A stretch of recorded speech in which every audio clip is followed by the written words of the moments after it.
तो अनुच्छेद 80 में कहा गया है कि इस सदन का कभी विघटन नहीं हो सकता है।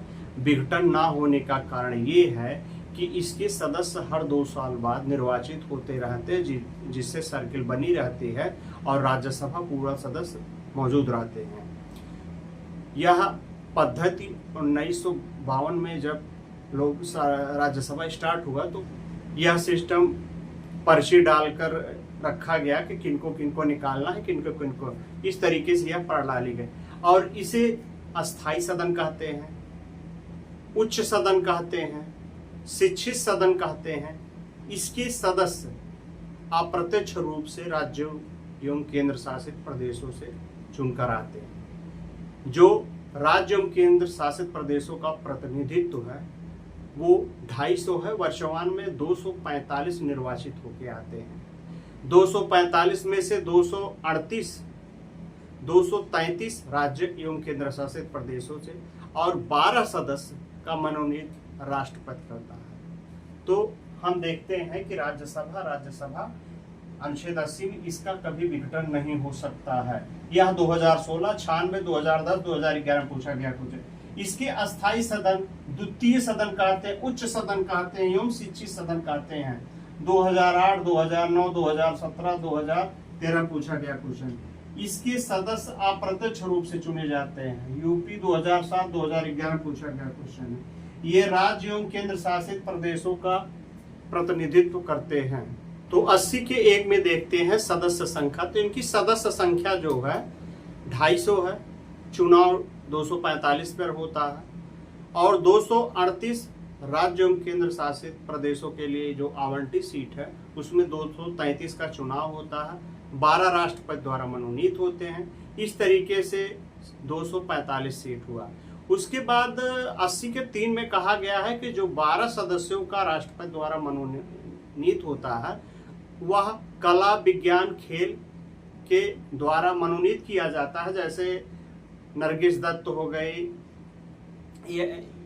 सचिन तेंदुलकर हो गए या फोगाट हो गई। इस तरीके से इनका चुनाव होता है। और तो देखते हैं राज्यसभा अनुच्छेद 80 के 1 में संसद संख्या 250 है। 250 में वर्तमान निर्वाचित 245 है। 238 में 233 सदस्य निर्वाचित होते हैं। कहाँ से? राज्य एवं केंद्र शासित प्रदेश से। 12 सदस्यों का मनोनीत राष्ट्रपति करता है, आयरलैंड से लिया गया है। फिर निर्वाचित टोटल सदस्य 233 प्लस 12 245 होता। 2008, 2013, 2015 पूछा गया क्वेश्चन है। 80-3 में कहा गया कि 12 सदस्यों का मनोनयन राष्ट्रपति द्वारा कला, विज्ञान, खेल क्षेत्र में किया जाता है। जैसे आप देख सकते हैं तमाम, और यह आयरलैंड के संविधान से हमने लिया है। इसका जो चुनाव होता है वो एकल संक्रमणीय मत प्रणाली एवं आनुपातिक प्रतिनिधि पद्धति के आधार पर इसका चुनाव होता है। यह जो अन्य में गुप्त मतदान द्वारा होता है, इसमें खुला मतदान होता है, जिससे पार्टियां, जब इसका चुनाव होता है तो पार्टियां व्हिप जारी करती हैं, जिससे सभी सदस्य वहां उपस्थित होते हैं और अपने सदस्यों को कैंडिडेट बताते हैं कि आपको किस सदस्य को वोट देना है, जिससे पार्टियां जान सके कि हमारे सदस्य ने पक्ष में वोट दिया है कि विपक्ष में वोट दिया है। इसकी जो जनसंख्या की बात की गई है, एक सीट पे कितनी जनसंख्या होनी चाहिए, तो 20 लाख जनसंख्या हो या 2 सांसद हो या 8 से 10 विधायक जिस क्षेत्र में निर्वाचित हो उस क्षेत्र में एक राज्यसभा सांसद का निर्वाचन होगा या उसका प्रतिनिधित्व मिलेगा।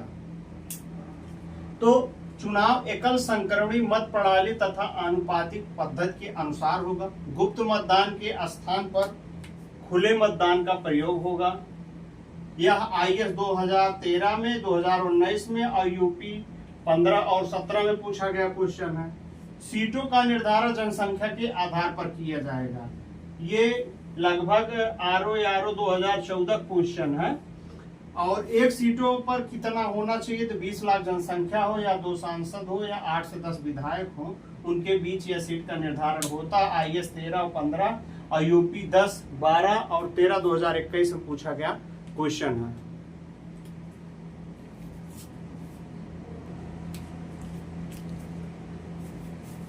इसमें देखिए कुछ केंद्र शासित प्रदेशों को प्रतिनिधित्व नहीं मिला है। उसमें जैसे अंडमान निकोबार हो गया, दमन दीव हो गया, चंडीगढ़ हो गया, दादर नागर हवेली हो गया। अनुच्छेद 84 में देखते हैं योग्यता 30 वर्ष होनी चाहिए इसकी योग्यता, आयु जो है इसकी 30 वर्ष होनी चाहिए, लेकिन लोकसभा में ही 25 वर्ष दिया गया है। इसका जो सदन होता है वो लोकसभा, राज्यसभा और राष्ट्रपति द्वारा मिलकर बना होता है। इसका निर्वाचन जो होता है हर दूसरे वर्ष 1/3 सदस्य पदमुक्त होते हैं और 1/3 सदस्य अपने पद को धारण करते हैं। इस तरीके से ये सदन कभी खाली नहीं रहता है और इसका कभी विघटन होने का डर नहीं रहता है। अब देखते हैं इसमें एक संविधान के सामने एक दिक्कत आ गई कि 1952 में जिस समय इसका गठन हुआ था उस समय तो टोटल 245 सदस्य निर्वाचित थे। तो यह लॉटरी सिस्टम द्वारा उन सदस्यों से लॉटरी निकलवाई गई और जिनका नाम आ जाता था उनको पदमुक्त कर दिया जाता था। इस तरीके से 2 बार जब हुआ, हर दूसरे साल 2 बार हुआ, तो ऑटोमेटिक ये सर्किल बन गया, जिससे अब यह हर दूसरे साल ये लोग पदमुक्त होते हैं और चुने जाते हैं। तो इनका प्रतिनिधित्व तो नहीं है जिनका, तो अंडमान निकोबार, दमन दीव, चंडीगढ़ और दादर नागर हवेली IAS 2017, PCS 13 और 18 पूछा गया क्वेश्चन है। इनकी जो योग्यता है वह 84 वर्ष है। 30 वर्ष इन योग्यता में अनुच्छेद 84 में कहा गया है कि अनुच्छेद प्रतिनिधित्व तो नहीं प्राप्त है। अंडमान, दमन दीव, चंडीगढ़, दादर नागर हवेली, तो IAS 2017, 2013, 2018 में पूछा गया क्वेश्चन है। योग्यता की बात की जाती है तो अनुच्छेद 84 में कहा गया है कि राज्यसभा सदस्य की योग्यता 30 वर्ष, लोकसभा की 25 वर्ष कहा जाता है। इसीलिए लोकसभा को तूफानी सदन भी कहा जाता है, ये शिक्षित बुजुर्गों का सदन कहा जाता है। यह 2007, 2011, 2013, 2021 में पूछा गया क्वेश्चन है। भारत का नागरिक होना चाहिए। अन्य योग्यता का निर्धारण संसद करेगी। 2011, 2014, 2017 में पूछा गया क्वेश्चन है। अनुच्छेद 83 निर्वाचन के बारे में बात करता है। 1/3 सदस्य हर दूसरे वर्ष अप्रत्यक्ष रूप से निर्वाचित होते हैं और पदमुक्त होते हैं। 2005, 2009, 2013 में पूछा गया क्वेश्चन है। यह प्रक्रिया कैसे अपनाई गई? 1992 में तो टोटल 245 थे, तो यह लॉटरी सिस्टम द्वारा 1/3 सदस्यों को रिक्त किया गया, जिससे यह प्रक्रिया चल रही इस समय। कल की बात करते हैं। होने पर 1/3 हर दूसरे वर्ष की समाप्ति पर यह अवकाश ग्रहण करता है एवं उतने ही सदस्य पद धारण करते हैं। अब आ जाते हैं हम इसके कार्यकाल पे। तो कार्यकाल इसका 6 वर्ष हर जगह दिया गया, कई बार PCS वगैरह में पूछा गया क्वेश्चन है, लेकिन यह निर्धारित संविधान में कहीं नहीं किया गया है कि राज्यसभा का कार्यकाल, सदस्यों का कार्यकाल 6 वर्ष होगा। इसका निर्धारण जो इसमें प्रत्येक वर्ष 1/3 सदस्य मुक्त होते हैं, निर्वाचित होते हैं, उस आधार पर इसको 6 वर्ष कहा गया है। और यह रिक्ति अगर यह इसका प्रतिरिक्त हो तो मृत्यु पर यथाशीघ्र चुनाव कराने का प्रावधान है, समय का निर्धारण नहीं है। त्याग पत्र किसको देगा? राष्ट्रपति को देगा। राज्यसभा की शक्तियां क्या हैं? तो यह लोकसभा की तुलना में एक शक्तिहीन सदन है और इसे मात्र लोकसभा के संरक्षण के लिए बनाया गया है। तो कार्यकाल 6 वर्ष या संविधान में कहीं नहीं लिखा गया है कि 6 वर्ष या प्रत्येक 2 वर्ष के निर्वाचन के आधार पर कहा गया है। IAS 2013, 2015 पूछा गया क्वेश्चन है।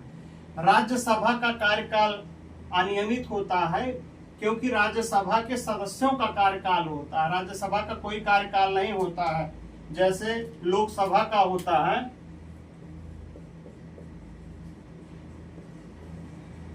लोकसभा का 5 वर्ष होता है। ये क्वेश्चन CGL में पूछा गया क्वेश्चन है। रिक्ति, मृत्यु या त्याग पत्र? त्याग पत्र किसको देगा? राष्ट्रपति को देगा। तो 97, 2006, 2013 में पूछा गया क्वेश्चन है।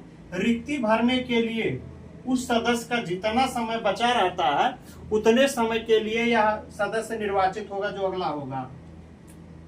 और उसके बाद सभा की शक्तियां जो हैं, लोकसभा की शक्ति की तुलना में एक शक्तिहीन सदन है, यह संरक्षण कार्य करता है। इसे लोकसभा की सहायता के लिए बनाया ही गया है। करते हैं तो इस शक्तियों में वित्तीय शक्ति आती है।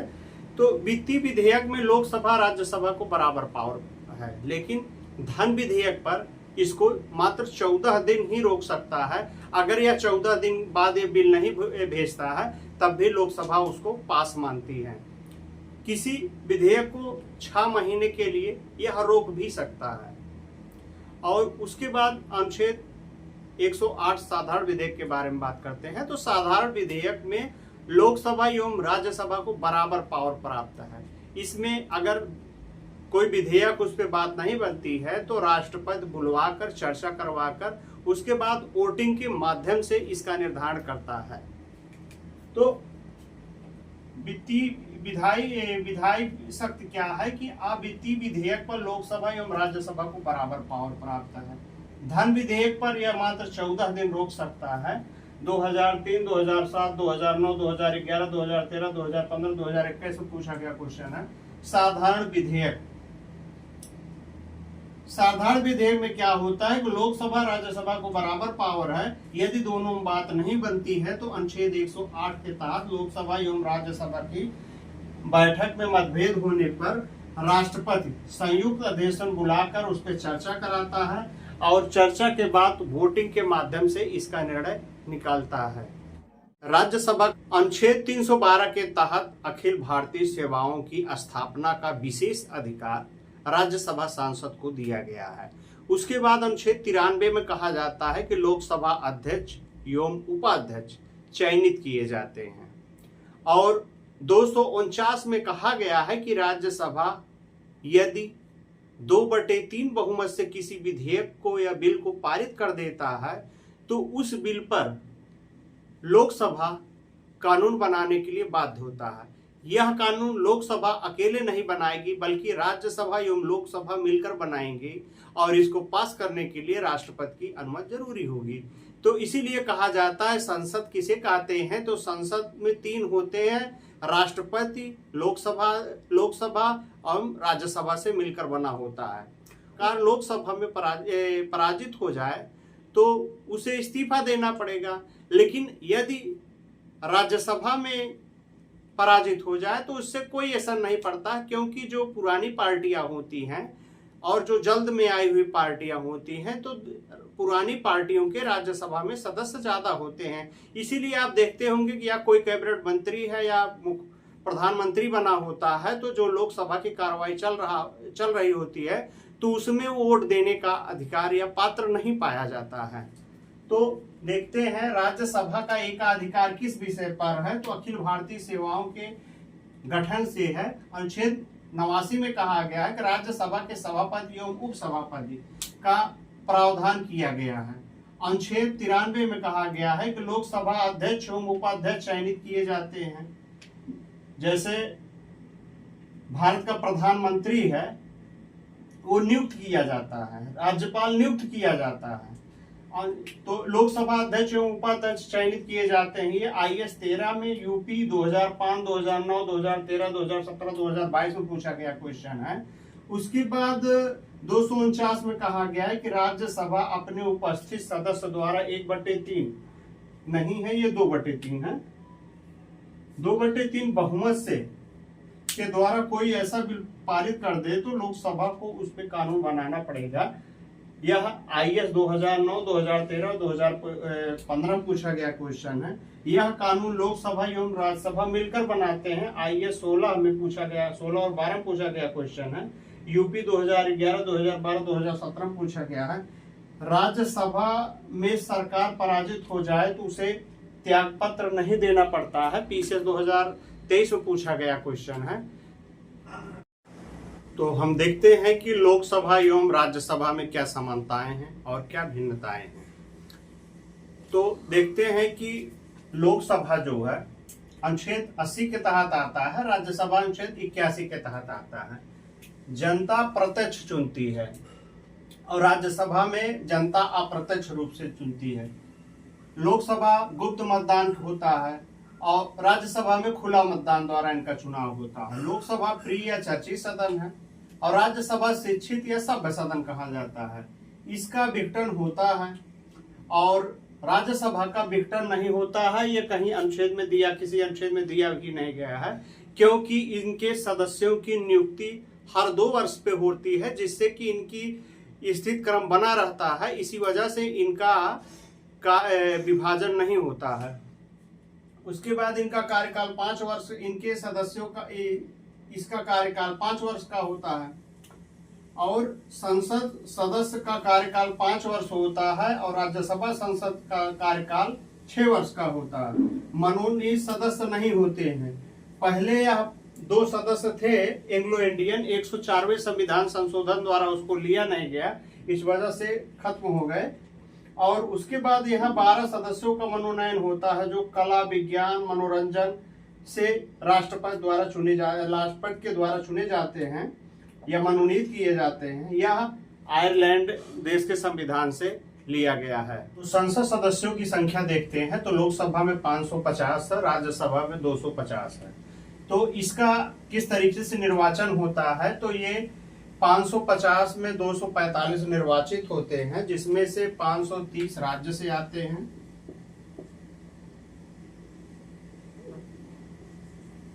एवं ये केंद्र से आते हैं 20। इसमें 530 निर्वाचित होते हैं, जो 20 केंद्र शासित से आते हैं, उसमें 13 से निर्वाचित होते हैं, जो 7 बचा हुआ है, ये जम्मू कश्मीर वाला सीट है। इस तरीके से 245 निर्वाचित होते हैं। और इसमें है कि 250 सीट निर्वाचित 245 होते हैं, जो 238 निर्वाचन राज्य एवं केंद्र शासित प्रदेशों से है, उसमें 233 निर्वाचित होते हैं, 12 राज्यसभा से होते हैं। इस तरीके से 245 सदस्य चयनित होते हैं। उसके बाद इसमें है विघटन कभी भी हो सकता है, कभी भी सरकार बहुमत अपनी खो सकती है, लेकिन राज्यसभा में है कि राज्यसभा में इसका विघटन कभी भी नहीं हो सकता है। लोकसभा धन विधेयक पर इसका विशेष अधिकार है या पूर्ण नियंत्रण है, राज्यसभा इसको मात्र 14 दिन ही रोक सकती है। साधारण विधेयक पर क्या है, लोकसभा एवं राज्यसभा का बराबर इस पे अधिकार होता है। वित्त विधेयक क्या है, वित्त विधेयक पर पहले इसे लोकसभा में पास किया जाता है या लोकसभा में ही पहले पारित किया जाएगा, उसके बाद पारित होने पर राज्यसभा में इसे पारित के लिए ले जाया जाएगा। लोकसभा एवं राज्यसभा से 6 महीने के अंदर यदि कोई मंत्री बनता है या प्रधानमंत्री बनता है तो उसको सदस्य बनना ही पड़ेगा, अन्यथा उसके पद रिक्त मान लिया जाएगा।